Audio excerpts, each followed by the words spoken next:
Hi guys, this is Nivita. இந்த வீடியோவில் 12th standard physics current electricity லெசனில் இருக்கிற செல்ஸ் இன் பேரலல் அப்படிங்கிற டாபிக் தான் பார்க்க போகிறோம். ஆக்சுவலி என்னென்னா லாஸ்ட் வீடியோவில் வந்து செல்ஸ் எல்லாமே சீரீஸில் வச்சா எனக்கு எப்படி இருக்கும் அப்படின்றத பார்த்தோம் இல்லையா. ஸோ இப்போ செல்ஸ் எல்லாமே நம்ம வந்து பேரலாக வைக்க போகிறோம். ஓகேவா, இந்த இடத்துல பார்த்தீங்கன்னா தெரியும். பேரலல் அப்படின்னா என்ன அர்த்தம் அப்படின்னு பார்த்தீங்கன்னா, இது எல்லாத்தோட பாசிட்டிவ் சார்ஜும் ஓகேவா, அதே மாதிரி எல்லாத்தோட நெகட்டிவ் சார்ஜும் வந்து ஒன்றா கனெக்ட் ஆகிருக்கும் அப்படிங்கிறதா வந்து பேரலல் அப்படிங்கிறதோட அர்த்தம். ஓகே, இங்கே பாருங்கள்.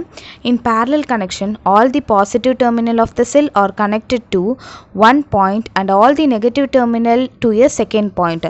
ஸோ எல்லா பாசிட்டிவ் டெர்மினலும் உங்களுக்கு என்ன ஆயிருக்கும், ஒரு பாயிண்டில் கனெக்ட் ஆகிருக்கும். எல்லா நெகட்டிவ் டெர்மினலும் உங்களுக்கு இன்னொரு பாயிண்டில் கனெக்ட் ஆகிருக்கும். அதனால தான் இங்கே ப்ளஸ் மைனஸ் அப்படின்னு கொடுத்துருக்காங்க. Okay, this 2 point forms the positive and negative terminal of the battery. நான் ஏற்கனவே சொல்லியிருக்கேன், செல்ஸ் எல்லாமே சேர்ந்தது தான் ஒரு பேட்டரி அப்படின்னு சொல்லிட்டு. ஸோ இது எல்லாமே சேர்ந்தது தான் இப்போ பேட்டரியோட டெர்மினல்னு சொல்லும்போது இதுதான் பாசிட்டிவ் நெகட்டிவ் அப்படின்னு சொல்லணும். சரியா? Let n cells be connected in parallel between A and B and a resistance capital R is connected between A and B. முதல்ல என்ன பண்ணுறாங்க, n cellsனா 1 2 3 4 5 6 எத்தனை வேணா இருக்கலாம். அதை வந்து என்ன பண்ணுறாங்க, பேரலாக கனெக்ட் பண்ணியிருக்காங்க A and B அப்படிங்கிற பாயிண்ட்டுக்குள்ளே. ஓகே, இது எப்படி வச்சுக்கோங்களேன், ஏபி அப்படிங்கிற பாயிண்ட் அப்படின்னு சொல்லிட்டு. அதுக்கப்புறமேட்டு அந்த ஏபிங்கிற பாயிண்ட்குள்ளே உங்களுக்கு வந்து ஒரு resistance capital R external resistance அப்படிங்கிறதும் வச்சுருக்காங்க. Okay, the equivalent internal resistance of the battery is, இப்போ வந்து ஒவ்வொரு இதுலேயுமே வந்து ஒவ்வொரு பொருளையுமே பார்த்திங்கன்னா இன்டர்னல் ரெசிஸ்டன்ஸ் அப்படின்றது ஒன்று இருக்கும். ஸோ இதில் வந்து எக்ஸ்டர்னல் ரெசிஸ்டன்ஸ் வந்து கேபிட்டல் ஆர், இன்டர்னல் ரெசிஸ்டன்ஸ் வந்து ஸ்மால் ஆர்னு இருக்கும். இப்போ அது எல்லாத்தையுமே வந்து பேரலில் தானே வச்சுருக்காங்க. அப்போ எனக்கு ஈக்குவலண்ட் ரெசிஸ்டன்ஸ் அப்படிங்கிறது எப்படி இருக்கும் அப்படின்றது தான் இங்கே கொடுத்துருக்காங்க. ஸோ அதுக்கு முன்னாடி லெட் ஜை இந்த மாதிரி ஒரு சிம்பிள் போட்டாங்கன்னா இப்படி போகணும், அதாவது இப்படி போகணும் இந்த சிம்பிள். ஓகேவா, let xi be the EMF and R be the internal resistance of each cell. So ஒவ்வொரு செல்லுக்கான இஎம்எஃப்பும் வந்து ஜை அப்படிங்கிறது, ஒவ்வொரு செல்லுக்கான இன்டர்னல் ரெசிஸ்டன்ஸும் வந்து ஸ்மால் ஆர் அப்படின்னு சொல்கிறது. ஓகேவா, அப்போது இந்த இன்டர்னல் ரெசிஸ்டன்ஸ் எல்லாமே நமக்கு பேரலில் தான் வச்சுருக்காங்க. அப்போ அதோட ஈக்குவலண்ட் இன்டர்னல் ரெசிஸ்டன்ஸ் எனக்கு எப்படி இருக்கும் அப்படின்றத பார்த்திங்கன்னா, நம்ம முன்னாடியே வந்து ரெசிஸ்டன்ஸ் இன் பேரலல் சீரீஸ் அதெல்லாமே பார்த்துருக்கோம் இல்லையா. அதில் ஸோ இங்கே இருக்குது பாருங்கள், ரெசிஸ்டன்ஸ் இன் பேரலல் அப்படின்னு சொல்லும்போது நம்ம என்ன பண்ணோம், 1/Rp = 1/R1 + 1/R2 + 1/R3 எல்லாத்தையுமே நம்ம வந்து ரெசிப்ரோகேட்டாக போட்டு ஆட் பண்ணணும். ஓகேவா, அப்போ இங்கேயும் அதே மாதிரி தான். இங்கே 1/r equivalent is equal to 1/R + 1/R + up to 1/R n terms வரைக்கும் எடுத்துக்கணும். ஏன்னா நம்ம வந்து எடுத்துருக்கிறதுலாம் ஈக்குவலண்ட்டான ஒரு இன்டர்னல் ரெசிஸ்டன்ஸ் தான். ஓகேவா, ஸ்மால் ஆர் தான். அதனால தான் என்ன பண்ணுறாங்க, 1/R equivalent is equal to 1/R + 1/R + 1/R up to n terms அப்படின்னு சொல்லிட்டாங்க. இப்போது n நம்பர், இப்போ டினாமினேட்டர் எல்லாமே சேமாக தான் இருக்குது, அதெல்லாமே போட்டோன்னா இப்போ n நம்பர் ஆஃப் 1 இருக்கும் இல்லையா. ஸோ 1 + 1 + 1 up to n வரைக்கும் இருக்கும். ஸோ அப்போ வந்து n/rன்னு வரும். இப்போ 1/r ஈக்குவலண்ட் தான் n/r. அப்போ r ஈக்குவலண்ட் ஈக்குவல் டு இதை ரெசிப்ரோகேட் பண்ணிங்கன்னா உங்களுக்கு r/n வரும். கரெக்டாக, அப்போ r equivalent is equal to r/n அப்படின்றது வந்திருக்கும். ஸோ இது வந்து equivalent resistance of the equivalent of the internal resistance. ஓகேவா, அப்போ நம்ம டோட்டல் ரெசிஸ்டன்ஸ் இந்த சர்க்யூட்னு எடுக்கும்போது எனக்கு என்ன ஆகும், இது வந்து எல்லா சின்ன ரெசிஸ்டன்ஸ் எல்லாமே சேர்த்தது ஸ்மால் r/n. இது கூட நம்ம என்ன பண்ணுறோம், இது வந்து கேபிட்டல் ஆர் அப்படின்றது வரும். ஓகேவா, அதனால கேபிட்டல் ஆர் ப்ளஸ் r/n அப்படின்றது வந்திருக்கும், which is the total resistance. The total EMF in the potential difference between A and B is equal to xi. இந்த இடத்துல பார்த்தீங்கன்னா உங்களுக்கு வந்து டோட்டல் இஎம்எஃப் அப்படின்னு சொல்லும்போது உங்களுக்கு ஜை தான் வரும். ஏன்னா முன்னாடி வந்து நம்ம சீரீஸில் பார்க்கும்போது நமக்கு வந்து இந்த மாதிரி கனெக்ட் பண்ணியிருந்தாங்க. அப்போ வந்து டோட்டல் இஎம்எஃப் ஆஃப் தி செல்னா n/, எத்தனை பேட்டரி இருக்கோ அது இன்ட்டு அதோட இஎம்எஃப் அப்படின்னு வந்தது. ஆனால் இந்த இடத்துல ஏக்கும் பிக்கும் இடையில இருக்கக்கூடிய அந்த ஒரு ஜையோட வேல்யூ, இஎம்எஃபோட வேல்யூ பார்த்தீங்கன்னா உங்களுக்கு வந்து ஜையாக தான் இருக்கும். அப்போ கரண்ட் இந்த சர்க்யூட்டை நமக்கு நார்மலாக என்னென்னு தெரியும், current is equal to EMF by R அப்படின்றது மாதிரி தெரியுமா. ஸோ அதனால் இஎம்எஃப் பை டோட்டல் ரெசிஸ்டன்ஸ் என்னது, r + r/n அப்படின்றது வரும். ஓகேவா, இப்போது நீங்கள் வந்து இதுக்கான டெரிவேஷன் எழுதணும் அப்படின்னா நீங்கள் எப்படி எழுதலாம் அப்படின்னா, ஃபஸ்ட்டு நான் அதோட பாயிண்ட்ஸ் மட்டும் சொல்லிடுறேன். 1/R equivalent is equal to 1/R + 1/R + up to 1/R. இது வந்து எத்தனை டேர்ம்ஸ் வரைக்கும் இருக்குது, n டேர்ம்ஸ் வரைக்கும் இருக்குது. ஸோ அதனால் இதோட வேல்யூ என்னது, n/rன்னு வரும். So 1/R equivalent is equal to n/rன்னு வரும். அப்போ r equivalent is equal to r/n அப்படின்றது வந்திருக்குமா. ஸோ இது வந்து நீங்கள் கண்டுபிடிக்கிற அந்த ஒரு ஃபஸ்ட்டு ஸ்டெப். ஓகேவா? அடுத்தது பார்த்தீங்கன்னா நம்ம என்ன எடுத்துக்கிட்டோம், டோட்டல் ரெசிஸ்டன்ஸ். இந்த மாதிரி வந்து நீங்கள் ஸ்டெப் பை ஸ்டெப்பாக எழுதணும்னு சொல்கிறேன். இந்த இடத்துல கொஞ்சம் அப்படியே ஃபுல்லாக கம்ப்ளீட்டாக கொடுத்துருக்காங்கல்ல, அதுக்கு சொல்கிறேன். அப்போ ஆர் ப்ளஸ் ஆர் பை என் வரும். இதுதான் வந்து டோட்டல் ரெசிஸ்டன்ஸ். ஓகேவா?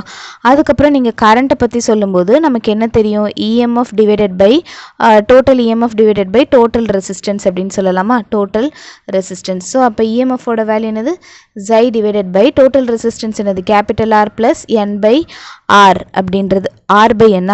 Okay, so R by small N. ஓகேவா? Small R by small N. இதுதான் வந்து உங்களோட அடுத்த ஸ்டெப்பு. ஓகேவா? ஸோ இப்போ இதுக்கு நம்ம எல்சிஎம் எடுத்துக்கலாமா? அப்போ உங்களுக்கு என்ன வரும், Xi divided by NR plus R by என்னு வரும். ஸோ இப்போ என்ன நீங்கள் மேலே கொண்டு போனீங்கன்னா Nxi divided by NR plus R அப்படின்றது வரும், விச் இஸ் தி கரண்ட்டோட வேல்யூ. ஓகேவா? ஸோ நம்ம எல்சிஎம் எடுத்ததுனால நமக்கு இந்த மாதிரி வருது. அதுதான் இங்கே கொடுத்துருக்காங்க பாருங்கள். I is equal to n Xi divided by R plus N capital ஆர்னு கொடுத்துருக்காங்க. இப்போது இவ்வளோதான் டெரிவேஷனே. ஓகேவா? நமக்கு இப்போ வந்து கேஸ் 1 கேஸ் 2 அதாவது கேஸ் ஏ கேஸ் பின்னு இருக்குது. எதுக்கு நம்ம எடுத்துக்கிறோம் அப்படின்னா, இப்போ ஒருவேளை இந்த ஸ்மால் ஆர் இருக்குல்ல, அந்த இன்டர்னல் ரெசிஸ்டன்ஸ் வந்து ரொம்ப ரொம்ப அதிகமாக இருக்குது கேபிட்டல் ஆரை விட, அல்லது எக்ஸ்டர்னல் ரெசிஸ்டன்ஸ் ரொம்ப கம்மியாக இருக்குது ஸ்மால் ஆரை விட, அப்படின்னா எனக்கு என்ன ஆகும், இதுதான் அதிகமாக இருக்குது, இது ரொம்ப கம்மியாக இருக்குது. அப்போ எனக்கு இது கேன்சல் பண்ணிடலாமா? அப்போ உங்களுக்கு என்ன மட்டும் வரும் அப்படின்னா I is equal to, எனக்கு இது வந்து கேன்சல் ஆகிடும். அப்போ எனக்கு என்ன மட்டும் வரும், Nxi டிவைடட் பை ஆர் அப்படிங்கிறது மட்டும் வரும். ஸோ இந்த இடத்துல வந்து இப்போ Xi பை ஆர் அப்படின்னு மட்டும் எடுத்துக்கிட்டிங்கன்னா அதோட வேல்யூ என்ன வரும், n இன்ட்டு I1 அப்படின்னு எடுத்துக்கலாம்ல. ஏன்னா கரண்ட் இப்போ ஒரே ஒரு இதில் போகிற கரண்ட் அப்படின்னா உங்களுக்கு வந்து எப்படி இருக்கும், இதோட இஎம்எஃப் தான் Xi, இதில் இருக்கக்கூடிய ரெசிஸ்டன்ஸ் தான் வந்து ஆர் அப்படின்னு சொல்கிறது. அப்போ I is equal to Xi by small R அப்படின்னு தானே சொல்லுவோம்.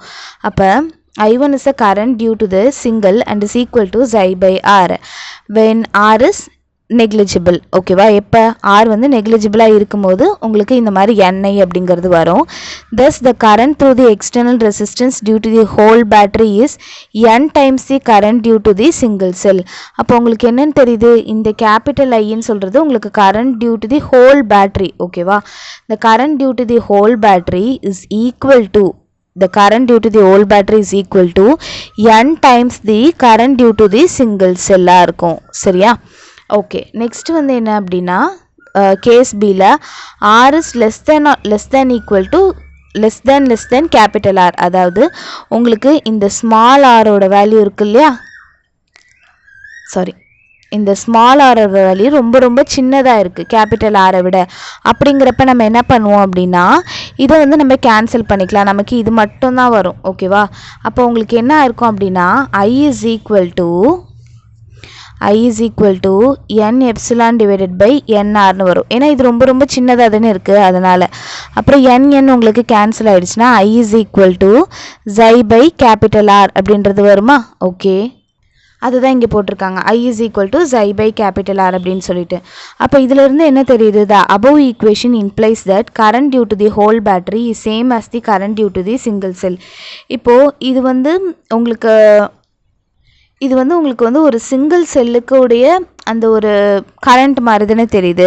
இப்போ இந்த இடத்துல பாருங்களேன், n இன்ட்டு ஐன்னு வந்துடுது. n இன்ட்டு ஐன்னா என்னது, இப்போ நீங்கள் 4 இது வச்சுருக்கீங்கன்னு வச்சுக்கோங்களேன், 4 செல் வச்சுருக்கீங்க பேரலாக அப்படின்னா, இப்போ 4 இன்ட்டு I1ன்னு வரும். அப்போ வந்து உங்களுக்கு நிறைய கரண்ட் வரும். ஆனால் இந்த இடத்துல உங்களுக்கு I is equal to I1, which means என்ன அர்த்தம்னா ஒரே ஒரு இதில் போகக்கூடிய கரண்ட்டு தான் வந்து இந்த டோட்டல் கரண்ட்டுமே. ஓகேவா? அப்போ நமக்கு லாபமே கிடையாது தானே. இந்த இடத்துல வந்து டோட்டல் கரண்ட் அப்படிங்கிறது n இன்ட்டு I1 இருக்குது. நம்ம எவ்வளோ செல்ஸ் கொடுக்குறோமோ அந்தளவு நமக்கு கரண்ட் வந்து அதிகமாக இருக்குது. ஆனால் இந்த இடத்துல பார்க்கும்போது நமக்கு வந்து கரண்ட் எப்படி இருக்குது, அதாவது இந்த கேபிட்டல் ஆர் இந்த எக்ஸ்டர்னல் ரெசிஸ்டன்ஸ் இருக்குல்ல, அது ரொம்ப அதிகமாக இருக்கும்போது உங்களுக்கு வந்து கரண்ட் வந்து ஒரு சிங்கிள் இதில் போகக்கூடிய கரண்ட்டுக்கு ஈக்குவலாக இருக்குது. Okay, the above equation implies that the current due to the whole battery is same as that of the single cell. Hence it is advantageous to connect the cells in parallel when the external resistance is very small compared to the internal resistance of the cell. So அப்போ நம்ம இதுதான் நமக்கு லாபம். ஓகேவா? ஏன்னா current அப்படிங்கிறது n into I1 இருக்குது. இது எப்போ நடக்குது அப்படின்னா உங்களுக்கு வந்து இன்டர்னல் ரெசிஸ்டன்ஸ் அதிகமாக இருக்கும்போது தான். அதுதான் அவங்க சொல்கிறாங்க. எது வந்து அட்வான்டேஜஸ் அப்படின்னா செல்ஸ் வந்து பேரலாக இருக்கும்போது எக்ஸ்டர்னல் ரெசிஸ்டன்ஸ் வந்து ரொம்ப கம்மியாக இருந்தது இன்டர்னல் ரெசிஸ்டன்ஸை விட. ஓகேவா? எக்ஸ்டர்னல் ரெசிஸ்டன்ஸ் ரொம்ப கம்மியாக இருந்தது இன்டர்னல் ரெசிஸ்டன்ஸை விட அப்படின்னு சொல்லும்போது நம்ம அந்த செல்ஸை வந்து பேரலாக கனெக்ட் பண்ணிக்கலாம். ஓகேவா? இப்போ இதுக்கேற்ற மாதிரி எக்ஸாம்பிள் 2.19 பார்க்கலாம். இந்த இடத்துல எல்லாமே வந்து cells 5 volt 5 volt 5 volt 5 volt connect பண்ணியிருக்காங்க. 0.5 ஓம் ரெசிஸ்டன்ஸ் அளவு கனெக்ட் பண்ணியிருக்காங்க. டோட்டல் ரெசிஸ்டன்ஸ் வந்து 10 ஓம் அளவுக்கு கனெக்ட் பண்ணியிருக்காங்க. இப்போ எனக்கு ஈக்குவலண்ட் இஎம்எஃப் தான் கேட்குறாங்க. ஈக்குவலண்ட் இஎம்எஃப்னா நம்ம ஏற்கனவே இங்கே பார்த்தோம், சீரீஸில் கனெக்ட் ஆனால் தான் n இன்டூ இஎம்எஃப் அப்படின்றது வரும். ஆனால் இந்த இடத்துல வந்து டோட்டல் இஎம்எஃப்னு சொல்லும்போது உங்களுக்கு பேரலில் கனெக்ட் ஆகிருக்கு அப்படின்னா இங்கே ஒரு பாசிட்டிவ் இங்கே ஒரு நெகட்டிவ், அதனால் வெறும் ஜை மட்டும்தான் வந்திருக்கும். ஓகேவா? அதனால் இந்த இடத்துல டோட்டல் இஎம்எஃப்னு பார்க்கும்போது xi which is equal to 5 volt அப்படிங்கிறது மட்டும்தான் வந்திருக்கும். அடுத்தது ஈக்விவேலண்ட் இன்டர்னல் ரெசிஸ்டன்ஸ்னால் நம்ம இங்கேயே பார்த்தோம், என்னது 1/R equivalent equal to 1/R + 1/R + 1/R. So அப்போ என்ன வரும்? R equivalent is equal to R/N வருமா? அந்த ஃபார்முலாவை நம்ம யூஸ் பண்ணிக்கலாம். இப்போ R is equal to R equivalent is equal to R/N அப்படின்றது வந்திருக்கும். ஸ்மால் ஆரோட வேல்யூ என்னது? 0.5. ஸோ 0.5 பை எத்தனை n இருக்குது? 1 2 3 4 செல்ஸ் இருக்குது. ஸோ இப்போ 0.5 டிவைடட் பை 4ன்னு வரும். ஸோ இன்டூ 10 பண்ணுங்கள், இங்கேயும் இன்டூ 10ன்னு பண்ணுங்கள். அப்போ உங்களுக்கு என்ன ஆகும்? 5/40ன்னு வந்திருக்கும். ஸோ கேன்சல் பண்ணிங்கன்னா 1 டைம்ஸ், இது வந்து 8 டைம்ஸ்ன்னு வரும். ஓகேவா? ஸோ அதுக்கப்புறம் 8ஐயும் 1ஐயும் நீங்கள் டிவைட் பண்ணும். ஸோ இந்த இடத்துல வந்து 8ஐயும் 1 டிவைடட் பை 8ன்னு சொல்லும்போது 8 இங்கே வரும், 1 இங்கே வரும். ஸோ 10ன்னு வரும், 0.ன்னு வந்திருக்கும். 8 வந்து 1 டைம்ஸ், ஸோ 20ன்னு வரும். 20 போட்டிங்கன்னா 16 வரும். ஸோ 16 வந்து 2 டைம்ஸு. ஸோ ஆஃப்டர் தட் 4 வரும். 40 வந்து 5 டைம்ஸ். ஓகேவா? அப்போ 0.125 அப்படிங்கிற ஓமாக இருக்கும். ஓகே, ஏன்னா இது வந்து ரெசிஸ்டன்ஸ் என்னன்னால நம்ம ஓம் அப்படின்னு சொல்கிறோம். இப்போ பேரலில் கனெக்ட் ஆகிருக்கும் போது அதோட டோட்டல் கரண்ட் என்ன அப்படின்றது கேட்குறாங்க. ஸோ டோட்டல் கரண்ட்டுக்கான ஃபார்முலா என்னது?